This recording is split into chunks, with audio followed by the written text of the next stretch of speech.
something that you've heard of people talking about Nepal that they misunderstand? I do think people only think about the mountains when they think of Nepal. It's a very diverse country geographically. There are like a lot of languages apart from Nepali. There are a lot of cultures, their own costumes, their own food. So it's a very colorful country. What a shame that we started the episode with I mean, that's what some of my research came to. So. A new exciting episode of the Connected by Language podcast, your one-stop shop for anything culture, travel, and world-related. I'm your host, Michele, and I'm joined by my co-host, Michelle. So, maybe for the people that are joining in for the first time, you can give them a little bit of an introduction on who you are, what languages do you speak, and what you're all about. Yes, of course. So I'm Michelle. I'm from Germany. I speak German, English, Spanish, and French. And I work as a language education specialist at Tandem. Ooh, what is Tandem? Tandem, that's a language learning app. It's a whole community of language exchangers. You can meet people from all over the world. They're native speakers, and if you want to learn their language, they can learn your language. You can have exchanges in one-on-one calls, but also in just chat messages or our group audio live experiences that we call language parties. Oh, wow. I've been using Tandem myself too to kind of brush up on my French and starting to learn a little bit of Japanese. So I'm definitely going to use those party when my abilities are in the right spot. But to give an introduction about myself, hi, my name is Michele. I'm from Italy. I speak Italian, French, and Japanese. And I'm sort of like a nut when it comes to learning about different languages and especially different cultures and different countries around the world. And speaking of which, I did my quest for reaching new cultures to reach came in sort of like a message from above, I guess, in the sense that I got to talk to one of my oldest friends that has been a family friend for years and years, and she finally visited me as a way to congratulate on my moving here to Berlin. But, this type of people usually are the ones that are very braggadocious. They talk about all the exciting new things that they're doing around the world or all of the success that they're having. But there was one talk that kind of like gave me a little bit of an inspiration, right? Ooh. She was talking about the Annapurna Circuit, which do you know what that is? No, never heard of I'd it. never heard it about before, but she was very interested in talking about this beautiful mountain that is located in today's theme, Nepal. Okay. Yes, Nepal. I know that it's a country that doesn't get a lot of coverage as much, but I do believe there's a lot of very interesting elements, not only about the nature of itself, also the different, communities that live there, and the culture is just simply fantastic. So today we're gonna kind of like give a little bit of a overview of what to expect when you set your new sights on Nepal. And let's start maybe with the Annapurna Circuit. So the Annapurna Circuit is in itself a series of mountains. It's a mountain range, a very extensive one at that. It spans, I think, over 230 kilometers long. That's very long. And mountains can range from 760 meters to 5,000 to even 8,000 in some of the highest cases. So it is a great time because it's like you get to see a lot of different places all at once if you decided to do trekking. I'm not sure if you're into things like mountain climbing and trekking.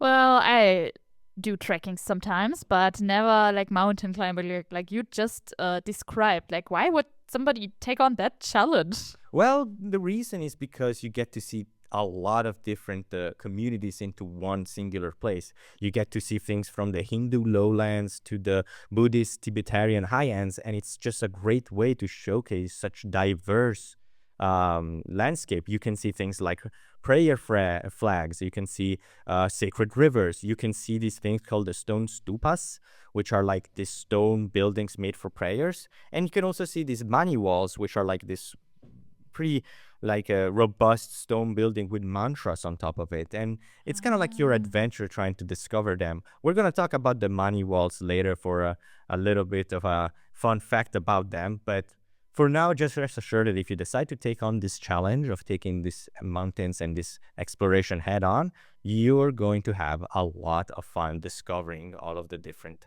parts of the landscape. Okay, but isn't it also dangerous? Well, a lot of the places in Annapurna, in the circuit, are not that dangerous. They're challenging for, of course, it is a high challenge when it comes to mountain climbing. But there is one guy in specifically that is kind of like, I'd say, the star of the show when it comes to danger. It's the mountain of Annapurna itself. Okay. Yeah, the mountain of Annapurna is about what, 8,061 meters high, which is just like 800 less than the Mount Everest as a comparison.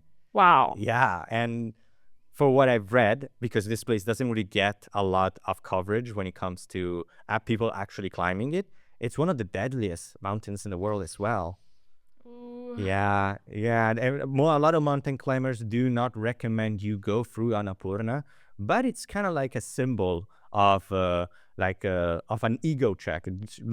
Some locals believe that that mountain was made to challenge the people that have the egoism to take it on. And I mean, it's a very dangerous mountain, so people that go in get a reality check and really scourge them away from not taking on this challenge, because it is very dangerous. Like it's a I cannot stress this enough, that this is not something for the like the easy of heart. I say, is that Lighthearted. lighthearted? I guess, yeah. But don't worry about it. There's definitely a lot of more simplified paths during this part. In fact, some of the mountain ranges even have Wi-Fi spots and pizza places, man. Whoa. Yeah, yeah. Okay. But there have been some let's just say moments where people have been dreamed in a very strange way, and they've reported as being kind of like the goddesses, kind of like taking control over someone's dream and kind of like influencing the way that they view the world. So, be careful out there, okay? Okay, interesting.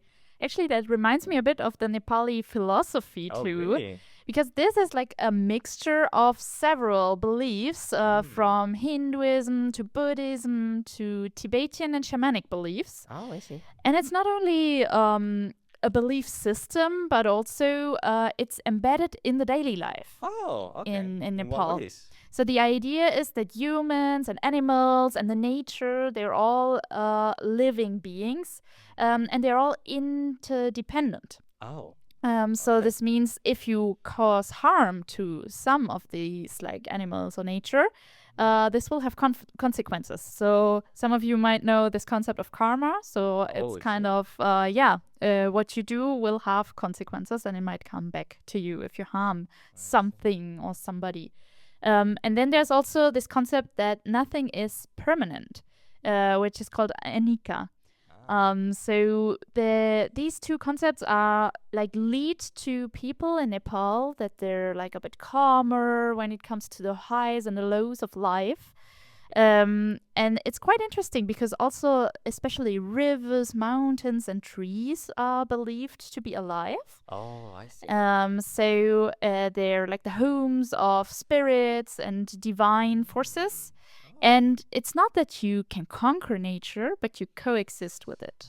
That does that, because I was thinking about because at least the setup was very similar to what we covered in the Japan episode about about their love for nature, but there's a major difference there, because like in Japan, for example, their existence of nature is kind of like a beauty element, like when the man kind of interjects himself with nature and it coexists, but it's more like he takes the nature and put it inside. He finds the nature as kind of like the beautifulness and the balance of the spirit. It's something pretty egotistical if you think about it. While in Nepal, it is more like it's all about coexistence. You are not part of the nature. You have to ask permission to trample into nature. It is more a relationship between two separated elements. So that was pretty interesting. In some rural areas, actually, people still consult lamas or shamans before they build a house or before they go on a trip in the mountains.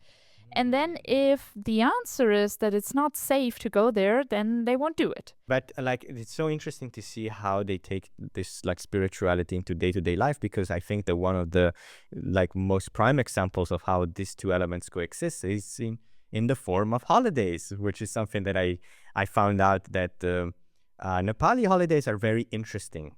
I'm gonna talk about two separate holidays mostly because they are kind of like they're already very, very interesting on their own. And if we talk about all of the other ones, it's gonna take way too much time. So we're gonna just focus on two. So the first one is the Dashain festival. So the Dashain festival is considered also the festival of victory. It's during September and October. It lasts around 15 days or so. So it's pretty long for a Hindu festival. And the main major one, like the major day inside this festival is the 10th day, which is called the Vayaya Dashami, which is the time, like it's the major moment that people are waiting for, that are looking for when celebrating the festival. The origin of it is to celebrate the trump from good versus evil. Yeah, Okay. specifically, it is the story of Durga's triumph over a demon. We're not going to go too much in depth on the origin, but it is about, there's a clear direction of good versus evil. But you might be asking, what do we do during this festival? What's the main appeal of the festival? Well, it is a time of homecoming.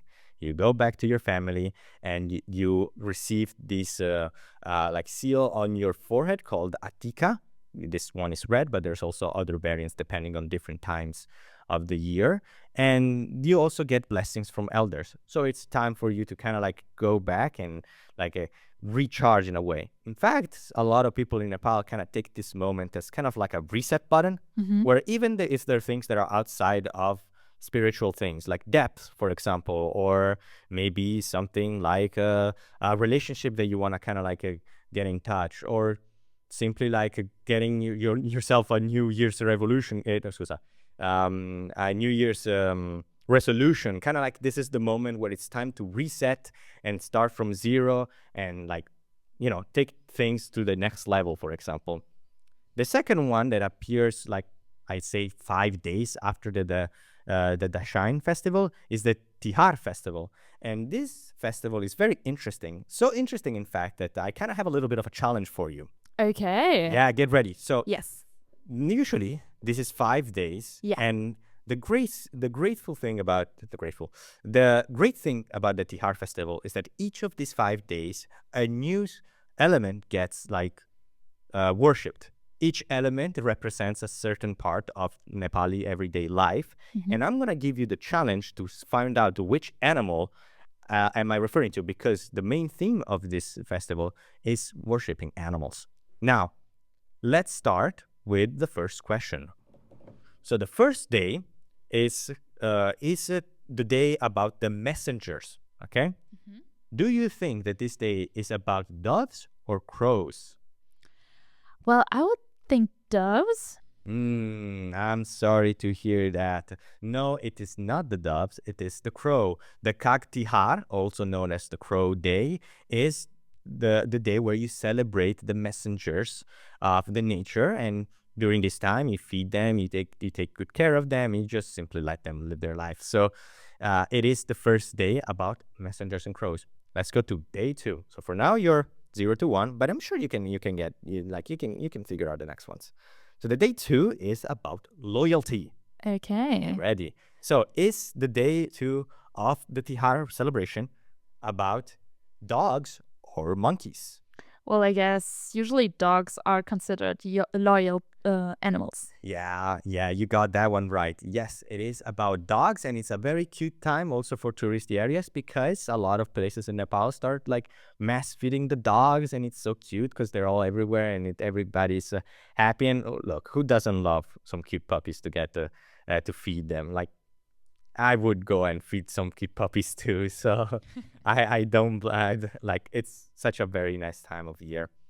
The third day, which is, by the way, the day 2, by the way, is called Kutur Tihar. By the way, it's called it's the dog day. The third day is usually celebrated only in the morning, not necessarily in the evening, and is about prosperity. Now, is it the cow or the ox? So I know that in Hinduism, cows are sacred. Maybe it has anything to do with that? Yes, you're correct. Yes, the day three, the Gal Tihar, is also about cows. It's the cow day to celebrate prosperity. So you're 2 to 3, you're getting there. And we're going to have a little bit of an intermission here because day 4 is technically the day that has the most variances between regions in Nepal. Some people celebrate it as the Ox Day to celebrate agriculture in the Goru Puja, but some other people have taken different interpretation of this day. I'm going to give you 2 of them. The first one is the Govardhan Puja, also called as the Hill Day. This is basically a celebration where a bunch of small hills made of I think it's of hay or similar materials are constructed. And this is kind of like a signifier, a good luck charm to not get destroyed by storms, because at least in the olden times, storms were a very big danger to a lot of Tibetan communities. And the third one is the Mapuya, which is the self-worship day. This is a very important day if you are following the Sambat calendar, because it is New Year's. So it is a time for you to take yourself, as again we said, a reset button, or to just start a new year. But now, back to the last day of this mini quiz. So the day 5 is the day of bonding. So do you think that the 5th day of Tihar is about goats or cats? Ooh, which of those animals are bonding? Maybe the cats?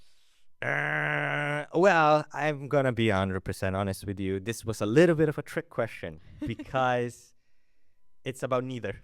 Oh, so it's not the goats bonding then. It's not goats bonding. It's not cats bonding. It's actually not even like an animal at all. It's about brothers and sisters. Okay. So the way that it works is that this moment is very cute because, as it usually goes, the sister kind of like gives the brothers this multicolored tika on their forehead, and it also creates food. And in return, the man or the brother gives them gifts as a vow to protect them throughout the years. But, I mean, what if you don't have a sister? What if you don't have a brother? What if you don't have any sort of siblings at all? You don't have to worry, because this kind of goes beyond like blood-related relationships. If you want, your close friends could be part of this. Your neighbor could be part of this. So anybody's welcome to the 5th day, which is, by the way, it's Baitika. That's the name of brother-sister day. So yeah, there's a lot of things going on. But if somebody wants to kind of visit Nepal, there's definitely going to be a lot of things that are very unfamiliar to many people from Europe or from the United States. So I think it would be very important to tell people what some elements are considered very rude or taboo topics that they should be watching out for. Definitely. So one of them is touching heads. So this is considered, or the head is considered sacred. So you should definitely not touch anybody's head that you don't know, specifically not of children, because it can be seen as very disrespectful. I see. And I mean, there is another part of the body that also, for what I've read, is also considered a little bit of the impure, and that's the left hand. Huh. Yeah, the left hand in a lot of different communities is considered as the less hygienic, more impure part of the body. And when you go through like the muddy walls, as we said before, and if you meet them during your path, you should never go through their right side, because that's their clean side, that's the pure side, and you don't want to trample over that. So you want to go to the left side to keep that sort of like cleanliness forward. There's another one about walking. So you should not step over food, because this is also considered to be disrespectful, as food is connected to the goddess of abundance, Lakshmi. I see. And there's also another thing that we also discovered kind of in the episode about Czechia that kind of shares with Nepal, surprisingly, is the idea of using shoes indoors. You should not be able to use shoes indoor in religious and places and temples. just straight up forget about it. In Czechia, it's different because you're always forced to have slippers on.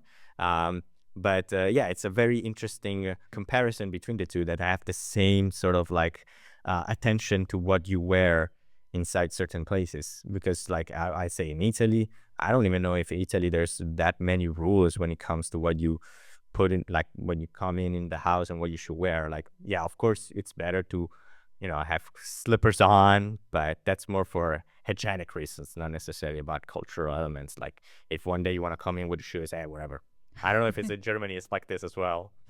Well, usually in Germany we take off the shoes, but it's, I think, also hygienic. And you can ask people if you should take off the shoes. You don't have to.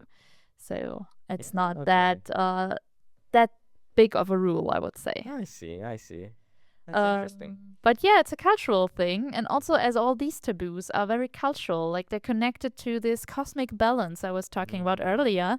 And it's a way of keeping the spiritual harmony. I see. And it's not just manners. Like sometimes it's like good manners or considered to be good manners, but here it's really important for the spiritual harmony. That's interesting. And now that I think about a harmony, something that comes to my mind as well is like kind of like the epiphany?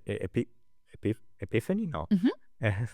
As the highest point of harmony in my mind is the world of music, because I feel like that way you kind of can get the sort of like nature sounds and the human sounds connected into one. It's like a very interesting clash of like a different parts of the world. So I wanted to maybe ask you if you know anything about some of the Nepali music that is out there. Yeah, a bit. So the Nepalese folk music is actually a diverse blend of different musical traditions in Nepal. And the folk songs are woven into daily life. They're often about harvest, love, exile, gods, and natures too. Or nature too. And they have different approaches in different regions of the country. So if you're in the hills, it's more the melancholic music style. There's one very popular song called Risham Firiri, which is one of those examples. But if you're in the lowlands, it's more like dance rhythm, often with some percussion rhythms in the background. That's nice. And you know what? I want to go on a little bit of an adventure with this one, because I kind of want to make my own Nepali band, Ooh. Yeah, because I did do some digging when it comes to the world of Nepalese music specifically, and I did find that Nepali culture is very attached to a certain set of instruments that are very unique, that I think people back home are going to enjoy. One thing for the people listening, I'm going to play a clip of the music when we talk about it. So, get ready to get some nice little tunes in your head. So let's start building our own little band. And what's the most important part of any sort of any sort of band? It's the bass, it's the drums, it's the groove, it's what keeps people moving. And Nepal has its own drum, and it's called the madal. It's a double-headed hand drum that you can play from both sides, and it is a drum that is basically played by everybody. Everybody can play it as long as you have the groove for it. There's like, yeah, I mean, I don't know what's your sense of rhythm. I don't know if you're Unfortunately, quite good. quite good. I could try it out. Yeah, you will. I think you will love it because it's great. It's used by both amateurs and also professionals. Anybody is welcome to join. So let's listen to a little clip of the madal.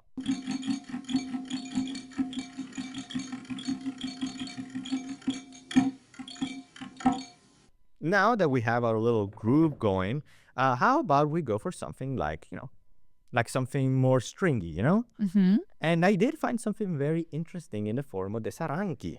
Do you know what a sarangi is? No. Okay. A sarangi is a 4-string fiddle, kind of like a violin in a way, and it is played with a bow. So it's like very similar to our, the fiddle or the viola or violin. It's kind of like has the same vibe, but it is very high pitched. So it's very, very piercing for sure.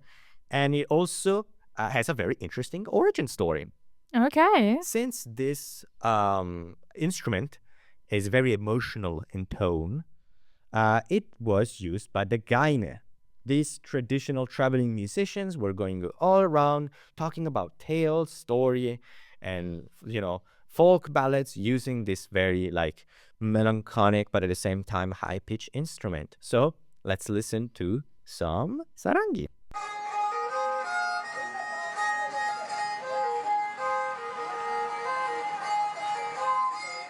You cannot have a cultural like band without something plucked, right? Your classic guitars or your ukuleles.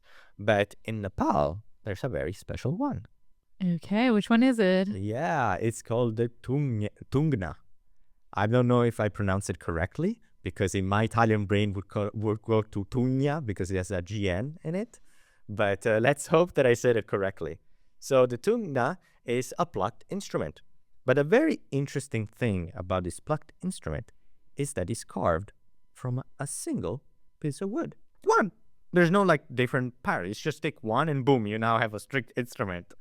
And it was used mostly by the Sherpa and Tamang communities. So I did find a very interesting clip of someone play with the tungna. So let's hear it right now.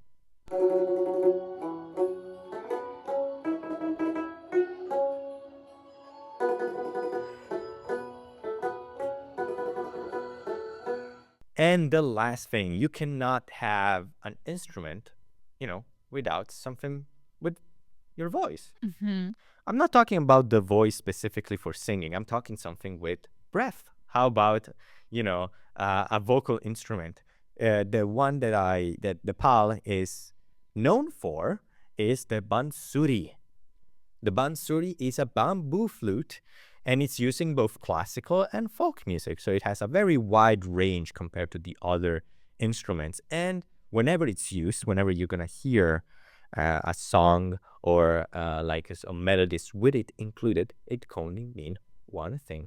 It's about love. Or, it also can be about nature as well, but it's mostly used to give that sort of natural vibes. Maybe even the love of nature. Maybe even the love of nature. Yeah, you're right. It could be also. Let's combine the two, yeah? This is not the only instruments that Nepal has. In fact, there's a ton of them left.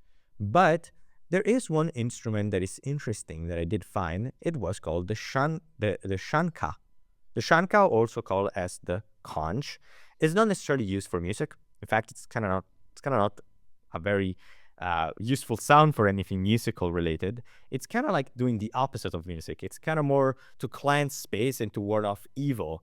It's more like a spiritual item more than a piece of music. And, this is a very interesting look into see how sound can be used in spiritual contexts outside of just making music and representing cultures. Wow, Nepal really sounds fascinating. I've learned so much today. Is there, how can we connect to the people there? That would be interesting to know. I think I might know just the right person. In fact, today's guest is Jyotshana from Nepal. She has been kind of going off her own little journey as well. She's been, she's going to talk to us about Nepali culture and specifically her social culture, but she also hopefully going to talk to also about her journey venturing outside of Nepal and how the Nepali culture and social life does translate into other cultures as well. Welcome, Jyotshana. Do you hear us? Yes, thank you. Thank you for having me. Hello. Hello. How you doing? I'm good, thank you. How are you both? Yeah, we're doing fantastic. We're very excited to talk more about Nepal and all of the interesting elements of it. So maybe to kind of like break the ice, maybe I should ask you, can you tell us a little bit about your personal journey and what you're all about? Sure. I am from a small city in Nepal named Tulsipur, which is in the plains of the country, not the mountains. And I moved to Kathmandu for my high school, and I lived there for around 10 years after staying in my city for like 16 years of my life. And then I wanted to explore more of the international culture, because I had already spent a lot of time in Kathmandu, where I got to know a different kind of lifestyle than my city. So for a master's, I chose Grenoble, where I got to explore a new culture, language, education system, new cuisines, and just see not only France but Europe as well. And right now I'm based in Paris. Oh wow! So everything did like build up to this great moment, and I was very interested by your move to Kathmandu. So I wanted to kind of ask you as kind of like a secondary question. What was it like? Can you give us an example of the difference in lifestyles between Kathmandu and your hometown? Sure, sure. So the life in my hometown was a bit slow, and it was a more suburban area. I would not call it a village, but some things that come to mind when I think about my hometown are like chickens, temple bells, bicycle bells. And in Aw. Kathmandu, it was more like uh, people going to school, people going to colleges, dusty bus rides, and evening tea with friends, people playing guitar on rooftops. So it was, for me, Kathmandu is more artistic, but also a place where people go to get more education and employment opportunities. I see. This seems like a place that has a lot of potential, you would say. Yes. Yeah. Nice. And growing up, what was your connection or relation to the Nepalese language?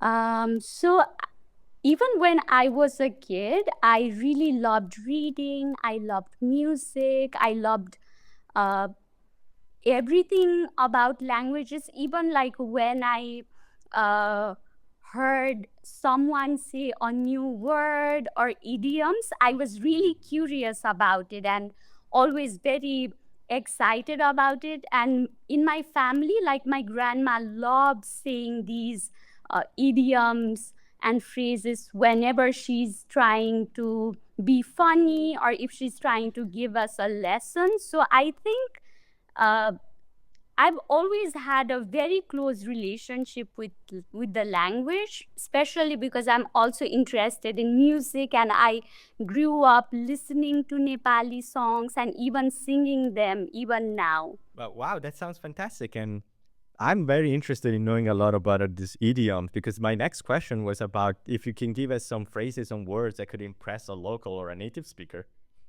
Oh, sure. I have this one Nepali proverb which says "Dunga khojda deuta bhetiyo." If the literal translation is like, while you were looking for a stone, you found God. And it's about like unexpected blessings, like you're looking for a stone or you're looking for something, but you get rewarded with something unexpected, and it might be even better. Oh, that's so nice. That's such a. Can you please repeat it slowly for the people that are listening so they can kind of learn a little bit of the structure, maybe? Sure. Dhunga khojda deuta bhetiyo. Uh, so while looking for a stone, I found a god, and the unexpected blessings you might find. Wow. Wow, I'm speechless, honestly. I'm speechless. This is such powerful stuff, and honestly, like I think a lot of people can take this lesson to their heart. Like you never know what you're gonna find in life, and hey, you also might find your unexpected God or unexpected blessing. So Yeah. it's just very, very moving. It's just interesting also for me. It's the first time that I hear Nepali. So, what advice would you give somebody who wanted to learn Nepali? Mm, I would say, because for me, Nepali is such an emotional language. Uh, I would suggest someone to begin with, like, I don't know, lullabies, children's songs, like uh, basic words and phrases that could be really helpful while you go to travel, because Uh, because the locals in Nepal are very enthusiastic about a foreigner speaking Nepali. So I think Oh, you could learn more if you just go to the country and like talk to locals I than see. just reading it in a textbook or Yeah. something, you know. Yeah, I mean, it's a great opportunity to also use places like Tandem that maybe you can find some people learning Nepal, you know? Like, Yes, absolutely. And when it comes to grammar or script, do you have any advice here for somebody who doesn't know the language at all? Because for languages like French or Italian, they come from Latin, Yeah. and Nepali is more from Sanskrit, and we have a completely different origin and completely different script. In Nepali, we have the verb at the end of the sentence, I see. Mm. and in French, it's more like in the middle. So, Yeah. those are the things you should be a bit careful about. Mhm. But one thing also very interesting about Nepali language is that in French you have like vous and tu for informal and formal uh, Mm-hmm. address, but in Nepali you have like ta, timi, tapai, hazur, which is like for something you have to say to someone younger than you, someone equal to you, like equal in age, Uh-huh. someone older than you, and then someone who's like the highest level of respect that you can show to a person in a formal setting, you know. And to someone who's learning Nepali for the first time, I would suggest them to start learning with the uh, like with vous. Like in Mhm. French, you should start with hazur or tapai because that is more respectful, even if you're talking to someone who's the same age or younger person than you, because that's more respectful and easier for starters. Yeah, it's kind of similar to Japanese in a way because you have all Yeah. the different chan, kun, san, and sensei that kind of like give some sort of like information about their relationship with you or the amount of respect that you have to give. And that's kind of like an interesting point because I wanted to more ask you, since Nepali and French and Italian are completely different to each other, are there any like similar languages that could help in improving in Nepali if you already know them? Yes, Nepali and Hindi Mm-hmm. both come from Sanskrit, and a lot of the words and the even like the jokes and the some of the meaning of some of the words are very similar. I Even the see. sentence structure is very similar, and a lot of people in Nepal speak Hindi as well. So I I see. would suggest people to learn Hindi. Yeah, I mean, Hindi is an extremely popular language, and it's like a very great gateway to kind of learning more of the Asian languages. So it's definitely something that people can take into consideration. But you're also learning other languages, right? Yes. Yes. So I wanted to more ask you if there are any like fun or surprising differences that you notice while comparing to Nepali? Yes, especially with French, I think this language demands a lot of precision, but my native language, Nepali, allows for more ambiguity. Like, for example, in French, people usually say je pense, but in Nepali, we say malai lagcha, which means it seems to me. And the difference is very subtle, but I find it very important because French is more certain, but in Nepali, we're more open and willing to be wrong. We're always, playing it in the safe side or something. And I find that very funny as well. Yeah. That's really quite interesting because je pense has this I think, like the I is in this focus, or the me is in the focus. And then it seems to me is so much more objective. Like it is the object, it seems to me. Yeah, quite interesting. Yeah, that's interesting also because a lot of languages are like are always known to be always full of rules and stuff. So having a language that it's kind of like more akin to being flexible, it's something that is not as like seen, especially for people that are coming from Europe, because I mean, there's definitely like in versions of something like Latin American Spanish that do not use as much language as much as they use context, as they use gestures. So maybe that's kind of like a secondary question that I have. Do you think, like compared to French, Nepali is a very like high context or low context language in a sense that there's a lot of gesturing going around to kind of give the context of phrases, or is it like something like German where you kind of need to speak on what exactly is going on? Maybe, yeah, there's flexibility in the wording, like you said, but you still need to communicate through verbs or like through phrases. Otherwise, like a lot of the context is missed. I think it's a highly contextual language. Even like certain words we use are referring to, I don't know, a song or a drama or a movie, or like the way I told you the phrase "Dunga khosta devta pai," like when you're looking for a stone, you found a god or something like that. It's very connected to religion, spirituality, nature, like the lifestyle of Nepal in some ways. So I find it very contextual. Ooh, and you just get back a bit to the lifestyle of Nepal. How was it for you growing up in Nepal? Like, what was your daily life like? It was very communal, I would say, compared to Europe, because uh, I had a lot of friends, but also in the town that I lived, I had a lot of relatives. Everyone knew every person in the neighborhood and even the whole city.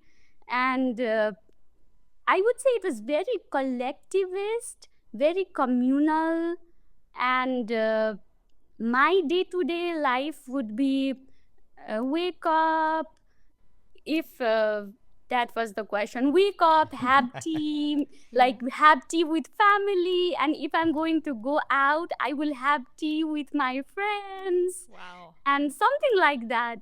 Like always being with someone else, I'm having a good time with someone, we're always having tea or something like that. That's so cute. I could go for some tea right about now. Poor people in the country who don't like tea. I mean, technically, I don't like tea, but I've been psyops. Like now, I want tea, even though I usually don't like it. I'm more of a coffee guy myself, but it's interesting because I kind of want to go a little bit of a tangent. So, like, you had to, I don't want to say leave this place behind, but you kind of decided to starting settling in more in France and Paris specifically. What like gave you the you know the decision to do such a like relatively drastic change in your lifestyle? The reason for this is actually very simple, and it is going to sound very, I don't know, romantic because I I was in Kathmandu at that time when I decided to come to France, and I just wanted to explore a new culture, and I wanted a challenge, like going to a completely different country, learning a completely new language that we don't have anything in common with my culture and language. But also at that time, I was watching a lot of French movies, I see. and like directors like Agnes Varda, movies like Emily, stuff like that. And I was like, yes, I want to go to France. I want to see what their culture is like. And I started learning French at that time during the pandemic, and I just really enjoyed it. It was difficult, but it was really fun as well. And I just wanted to uh, see how it would be, how challenging it would be, you know. Yeah, it's funny because like from what I gather, like the expectations were met. of how like Paris was like, and how France that was like, right? Yes. Yeah. Because if you talk to someone from Italy about, oh, I'm going to France, they would make fun of you. Oh, really? Oh. I mean, in my case, they were like, oh, like, I mean, it's not necessarily that negative because, of course, there's people that like Paris is a beautiful city after all. But it's since it's a lot of people can much more easily get to France. It's a lot easier to get actual like experiences from people from France, so they've been to France. So a lot of the challenges living in Paris specifically are a lot easier to be read.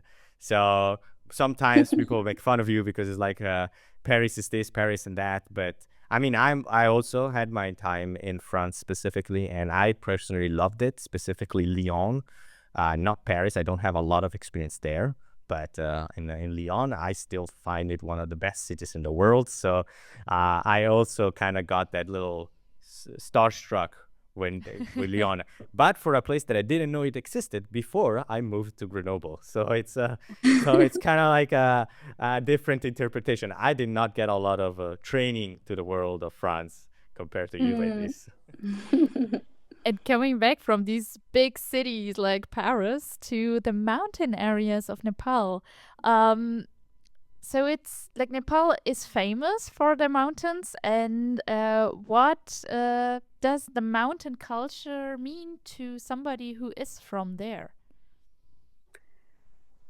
So I have trekked a few times back in Nepal, and I have few friends in Nepal who are specifically from the Himalayas, the mountain areas, and my personal experience has been that people from the mountain areas are like very hardworking. They've seen a lot, like they go through a lot, but there's a lot of dignity in the way they live their life. And these are like the most, like the kindest people who are very compassionate. And even when you're like having just one conversation with them, they're very open. They always have a smile on their face, and all. But they are also like very smart people who have kids in very cool schools in Kathmandu or abroad, and they are like very intelligent business people. So it's very nuanced. But my general impression is that these people are very compassionate and very courageous. Like they have a lot of existential courage, I would say. Oh wow.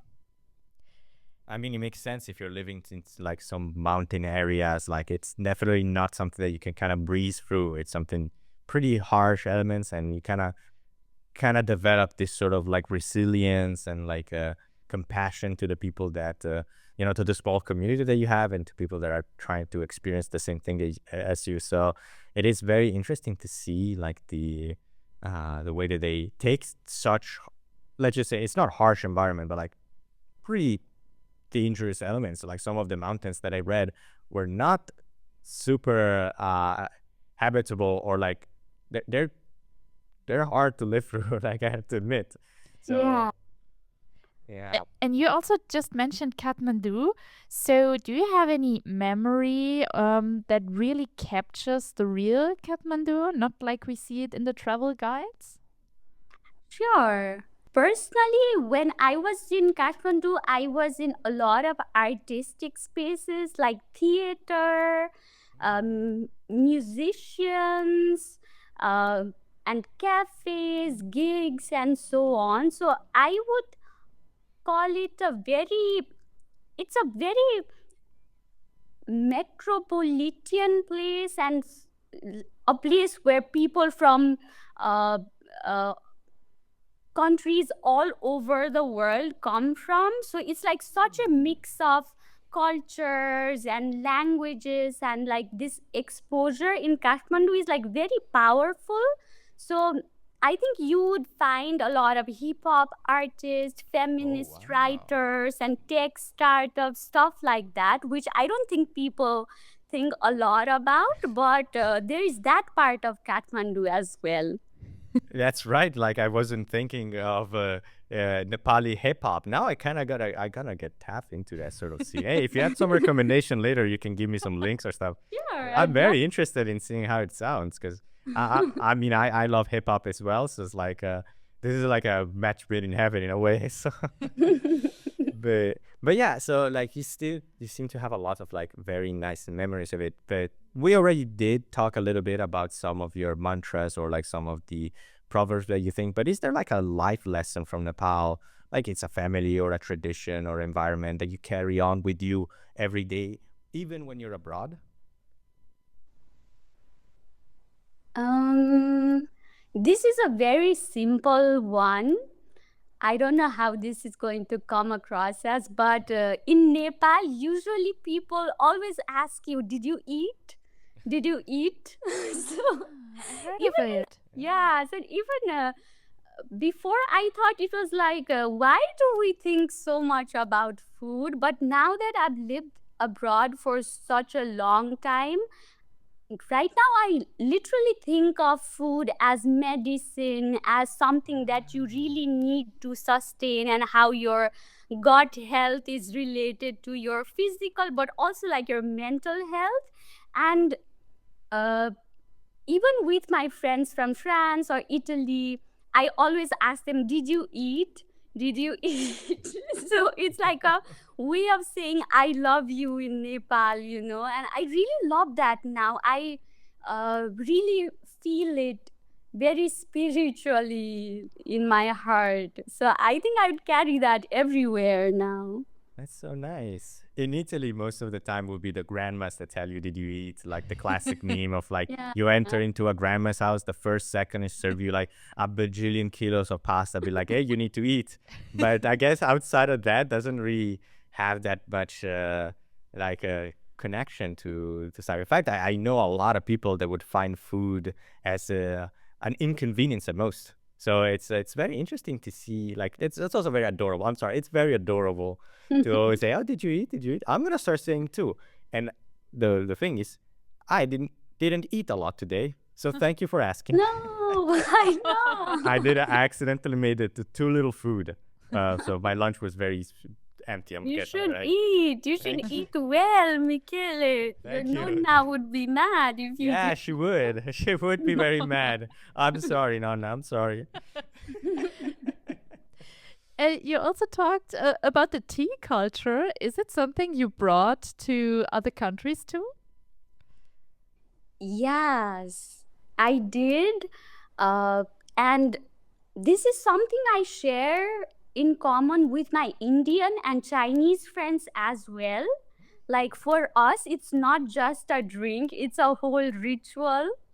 It's like a pause, and it's even a way of saying to people that I see you, because whenever there's a guest in our homes, the first thing we say is, "Would you like some tea?" And it's a common courtesy. And usually, just like in Europe, how you go for beers or just drinks in the evening, we go for tea. And we drink tea and we have these conversations, confessions, sometimes even proposals. So tea is very important. I try to imagine that now. Yeah. It's very different from our culture here in Europe. I'm getting radicalized here. I now need to get more teas in my house, man. Yeah, I was you something need that to I take never my like. recipe. If you know, so hey, actually, you can share that to me on post for sure. Like after the episode, I would love to learn. Although I will have to get used to tea because I'm a coffee drinker at Me heart. too. I mean, I'm Italian. Like Yeah. Italian tea is not necessarily on the top of like exports. It's we're more about the coffee life. Yes. I feel like we touched a spark of humor here already. The tea versus coffee discussion. How would you describe the sense of humor of Nepalese people? Mm, Nepali humor is very relational and context based, and it's very subtle, and I think it has a lot of wordplay and sarcasm, And a classic way we show affection even is by lightly mocking each other, and I see. not to be rude, but just to say like, I know you, you're safe with me. And if, for example, if someone's like crying after a breakup, we'll probably tease them like saying, oh, you're just like that actor from this Bollywood movie or something like that. Everyone would laugh, including the person who's crying. And I think it's a way of turning pain into shared emotion. This is just my dad. My dad, the second that I said the first episode, he just like starts comparing me to a bunch of actors that I have no idea who they are. And it's like, I don't know if this is an insult or a compliment. I'm taking that as a compliment. But that kind of goes into a question that is like, do you think that this type of humor works or is similar to the ones that you find in Europe? I don't think so, because sometimes the humor is like literally commenting on someone's body.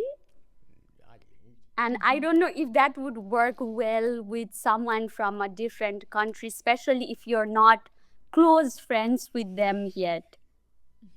Yeah, I have to admit that when you put it that way, I would see a lot of people not really liking the direction. So I could definitely advise for people that are coming to Europe that maybe making light jabs at someone's body may not be as normal.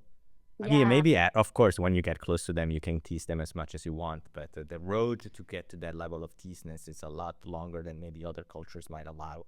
Yes, even in Nepal right now, like younger generations, like Gen Z kids, like me, people are like, no, you're not supposed to make comments on I see. people's body. It's not funny. So, yeah, Yeah, things I are see. changing.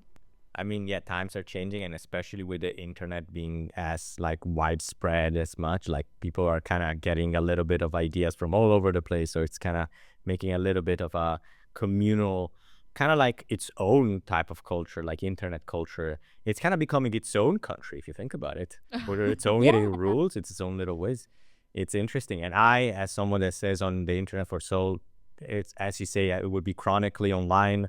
Oh, I relate to that a lot. I think that a lot of my ways of doing life and way of interacting with people can sometimes come across as different than normal because I stay on the internet and I kind of assume that everybody is kind of like thinking about me, but not everybody's.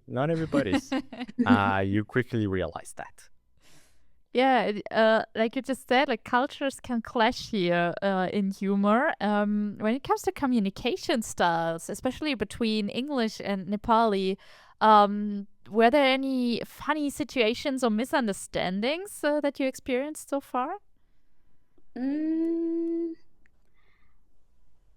There was this one time, it was not exactly a misunderstanding, but Nepali language is very indirect. Like, if we want to say no, we'll probably say something like, I'm not sure. Maybe if someone asks you out, you'll not say no, you'll say something like, I'm not sure, I'll let you know. And I think in Europe, this is more direct, like you will directly say no. But we're always trying to be a bit polite, a bit keeping it a bit open-ended. And especially with situations where someone is being very nice.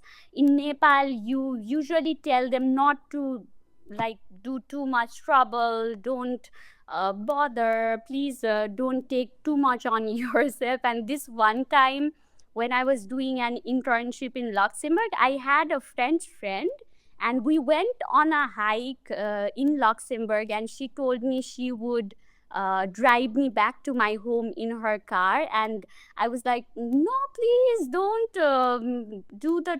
don't bother, it's okay, it's too much trouble for you. But she was like, no, don't worry, Joe, if I did not want to, I would say no, but because I want to, I am saying yes. So it was like so funny.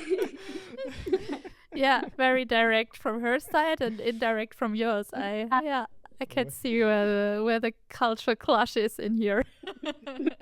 I mean, and sometimes this kind of misunderstanding can come more from not only just a communication style, but also about language specifically. So I wanted to ask you if you have a recollection of the biggest language barrier or shift that you noticed while adapting to a new culture. It was probably with the same thing. Like I said, I would say something like, "Oh, please don't bother. Please don't spend so much energy and stuff." So I was very indirect when I came abroad. Like in Nepal, you're supposed to keep things very open ended. If you want to say no, you still say maybe. So I had to drastically change myself to someone who said no and mean it. And that was very uncomfortable for me at first because I am a Nepali and I love being extra polite. I love being extra buttery when I'm speaking to people. Especially in group projects, this was something that made me a bit uncomfortable time and again, but I had to adapt, like say things like I mean it.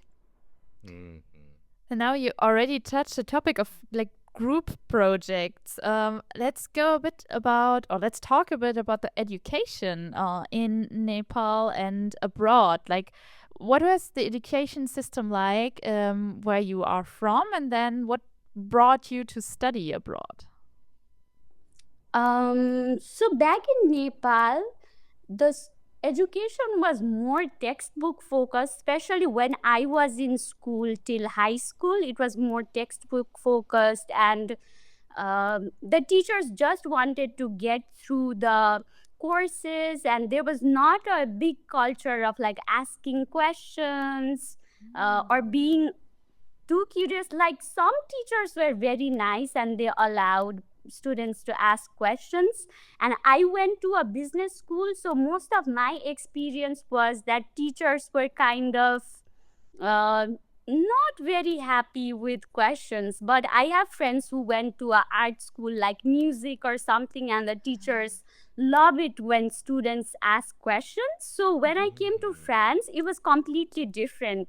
Like it's actually a collaboration between the students and the teacher, and I really loved that about here. I loved it here because there's more psychological safety. Like the student is not going to be punished or uh, like made to be feel a bit insecure or stupid when they ask questions. So that was a huge difference.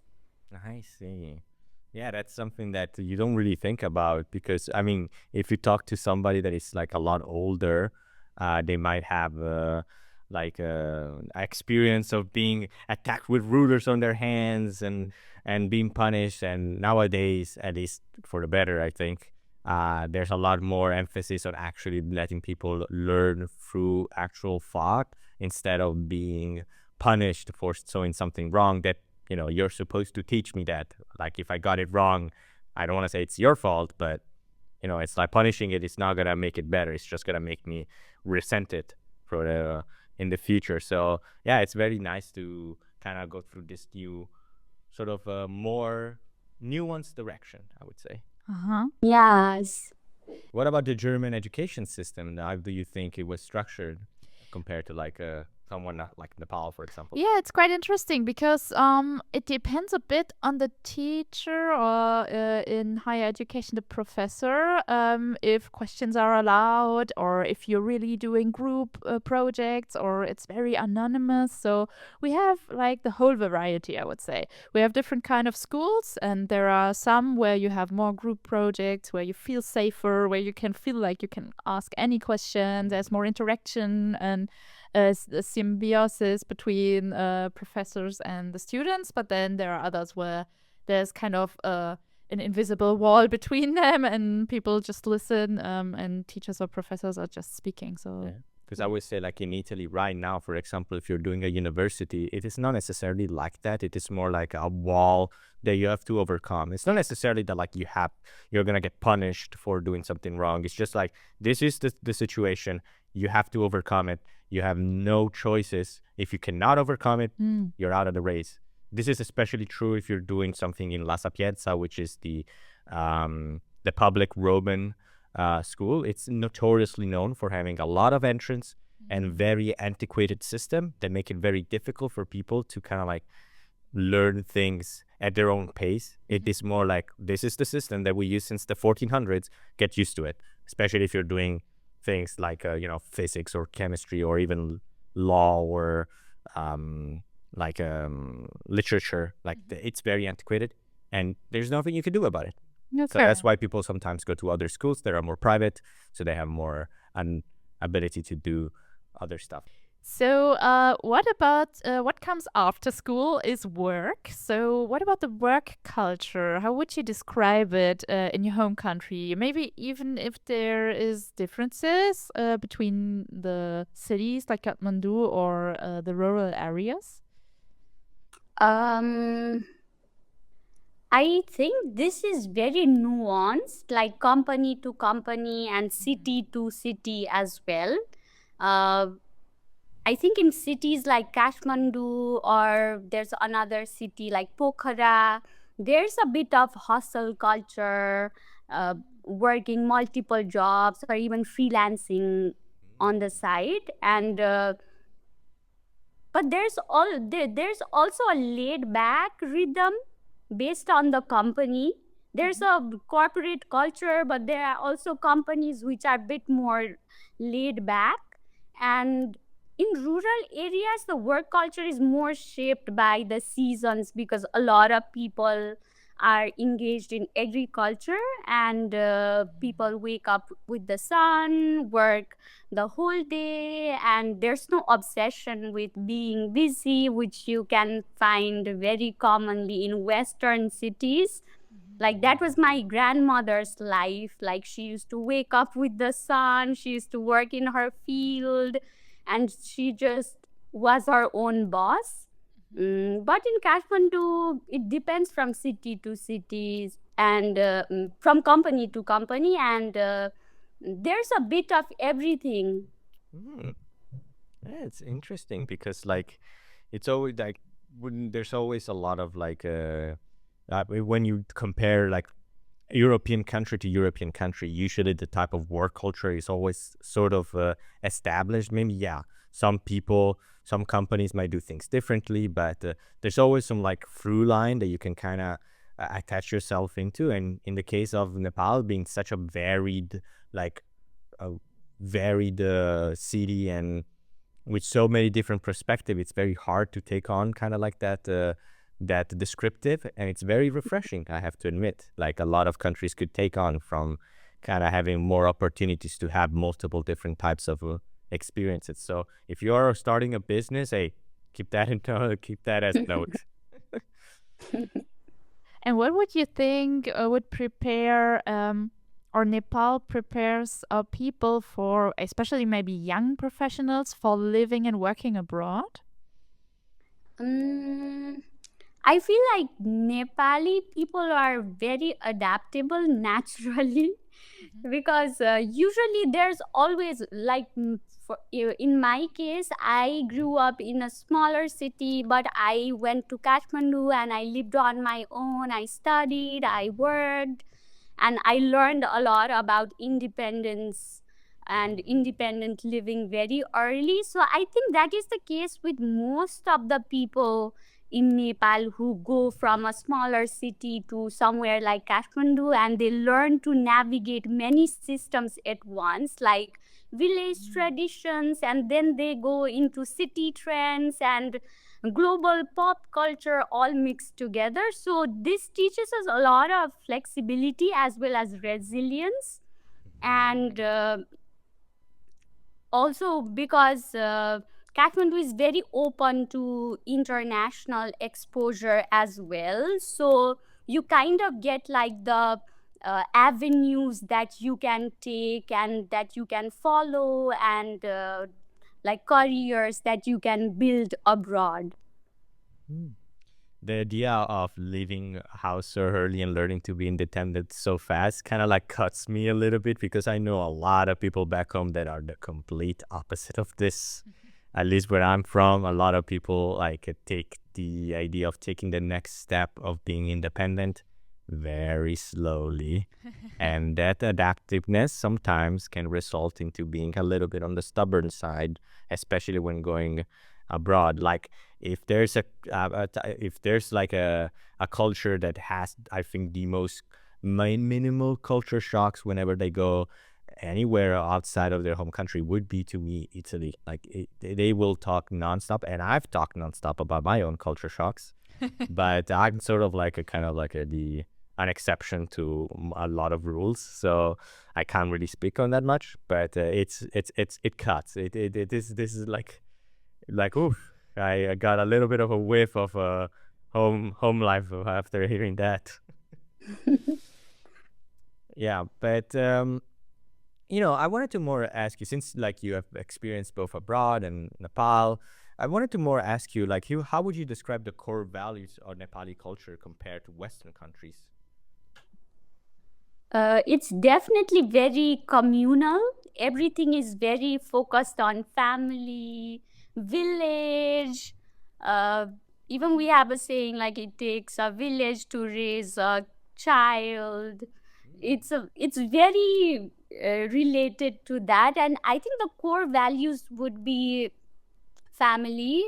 Also, a lot of compassion. We actually say we have this saying called guests are gods, like a form of god or something. So Oh, it's wow.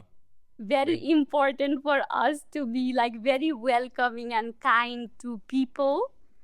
So I would say that, like, family, compassion, and being welcoming to everyone.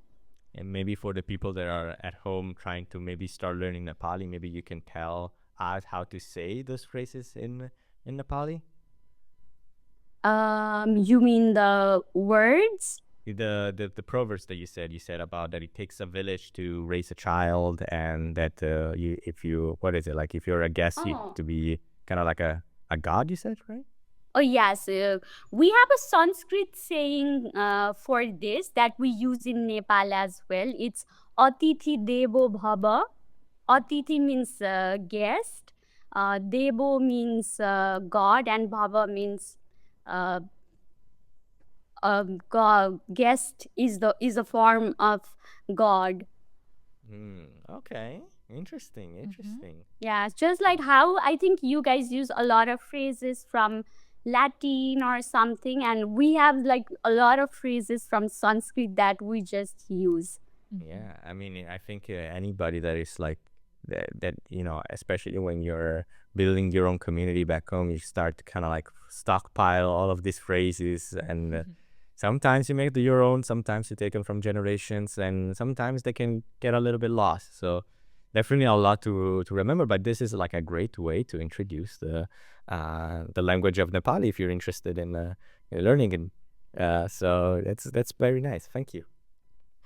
Is there anything that you've heard of people talking about Nepal that they misunderstand most about the country when they don't know? Mm, I do think people only think about the mountains when they think of Guilty. Nepal, but What a but- shame that we started the Yeah, episode with guilty. No. I mean, mountains. that's what some of my research came to. So, but hey, it's eye opening. So don't but worry about it. you guys also went into detail about the festivals, and you even mentioned some festivals from some subgroups from Kathmandu as well. So it's very impressive, and it's wonderful that people think about the mountains and the trekkings and all. But it's a very diverse country geographically. Like, you have plain land, you have hills, you have mountains, and there are like a lot of languages apart from Nepali. And there are a lot of cultures, their own costumes, their own food. So it's a very colorful country. Yeah. Nice. And I mean, we're kind of like coming into the ending of our interview. So, I mean, you already kind of give us a little bit of a sneak peek. But if there's one thing that people need to remember or take them with to their heart about Nepal, what would you tell them? I would probably say like stillness and softness are very powerful, like more powerful than people think. And rest can be productive as well. I would like to say that to the West. I think the West needs it. Yes, the and West. eat well, Michele. Thank Food you. is medicine. Like, I'm gonna rest and eat like after this, man. Like, Yes.